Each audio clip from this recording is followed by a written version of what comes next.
This is coal. And this is what it does to us. But even though we know how dirty coal is, we can't get enough of it.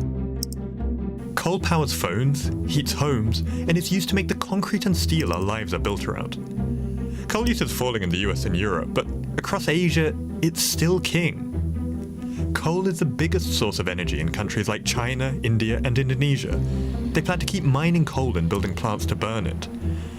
So how did the world get hooked on coal? And how can we quit the addiction? The story of coal begins 250 years ago, when British inventors realised you could heat water with coal to make steam, spin turbines, and power machines. Actually, let's rewind 300 million years before the steam engine, to carbon-rich plants that died in swamps. Millions of years of heat and pressure turned these fossils into rocks packed with energy. And back in the modern world, that energy was sorely needed. The Industrial Revolution created machines, lots of them. It led to a global boom in prosperity that was unprecedented in human history. Governments built railways that linked coal mines to cities. That helped them feed factories and homes that were hungry for coal. There were little to no alternatives, therefore it was very rational, it was very understandable, and it was not that controversial also.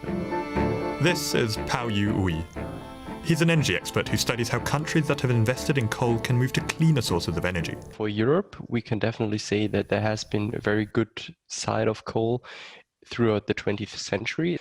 Economic prosperity came across the continent, as well as peace that went along with the European Union. But the prosperity coal brings comes at a price. For more than half a century, scientists have known that burning fossil fuels releases carbon dioxide into the atmosphere and heats the planet. It's already warmed by more than 1 degree Celsius and is on track for a catastrophic 3 degrees by the end of the century. And coal is behind 40% of the CO2 that comes from burning fuels. But climate change isn't even the only problem. Dirty air kills more than 7 million people a year. It's about as deadly as smoking cigarettes. Burning coal releases pollutants that get into your lungs and spread through your bloodstream, even reaching your brain. In the 1800s, doctors already knew that coal was bad for your health. Miners got sick from breathing in the dust. Cities were blanketed by fumes that crept into homes and made families cough.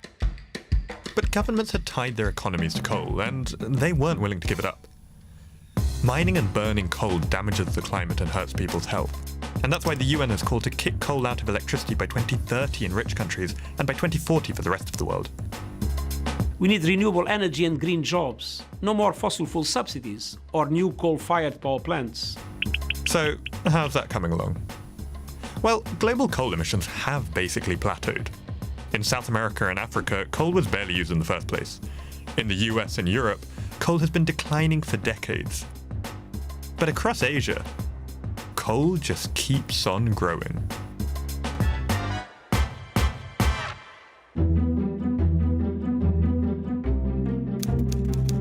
Last year, China and India burned more than 2/3 of all the coal that the world burned. The rest of the continent uses more coal than the EU and US put together. And the problem isn't even just the coal that's burning today. The new mines they're opening and power plants they're building are designed to run for decades. Now, some Southeast Asian countries cancelled plans to build coal plants last year, but India, for instance, wants to invest $55 billion in coal over the next decade. It needs to spend several times that on renewables to meet its targets. And then there's China. It burns half the world's coal but has pledged to slash carbon emissions to net zero by 2060. Here's what a report by 2 environmental research groups last November found out about that. To meet its climate goals, China must ban new coal-powered plants and double the electricity it makes from wind and solar. They are not fully prepared to achieve that. This is Shuwei Zhang, lead author of the report. He says that coal plants built today will become stranded assets that are unprofitable to keep running. The most important things we need to stop the build of new assets, new fossil fuel assets, as soon as possible. The industry disagrees. The world may not like coal, but the world needs coal. This is a speech by the boss of the World Coal Association in September 2020. But this is not about being liked or popular, it's about being realistic. The industry argues that it can make coal clean by sucking CO2 out of power plants and storing it in the ground. But the technology it's banking on is expensive and doesn't exist at scale yet. Each year the world can capture about 40 megatons of CO2 from industrial sites. Annual carbon emissions are hundreds of times bigger. So how can countries quit coal? And can China and India learn from the West's mistakes? Let's look at the US. Coal has been declining there for decades because of cheap alternatives like oil and gas. And now wind turbines and solar panels are making it fall even faster. The US closed 36 coal plants last year and has cut its capacity by 25% in the last decade. But politicians kept telling coal workers that their future was safe. You'll get another job. You won't mine anymore. Do you like that idea? They said, no, we don't like that idea. We love to mine. That's what we want to do. I said, if that's what you want to do, that's what you're going to do. Trump's moved on, but he wasn't alone. This is coal. Don't be afraid. Don't be scared. The Treasurer knows the rule on crops. It's coal. Scientists have a problem. Governments need to quit coal to keep us safe. But they also need to protect the livelihoods of communities who live from it. That's what Germany did. It closed its final hard coal mine in 2018 after 60 years of steady decline, and did so without firing a single miner. The government retrained younger miners and paid out older ones who wanted to retire early. But scientists say the energy transition needs to be fair and fast. Germany dragged out its transition over decades, and even last year it was still building plants to burn more coal.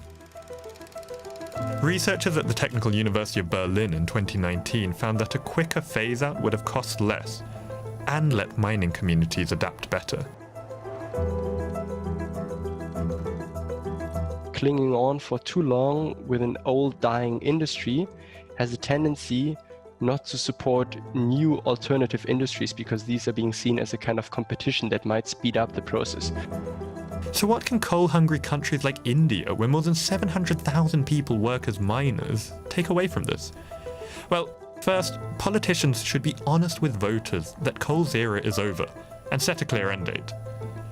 Then, instead of subsidizing coal companies, governments could put the money into retraining workers and making new industries for their families. Not moving, not trying to look for a plan B is the worst that you can do, because basically otherwise in 10 years' time, the last mine will close anyhow, no matter what you want, and then there's nothing left. If you want more videos that take a global look at the climate crisis, then hit subscribe and tell us what you want more of in the comments below.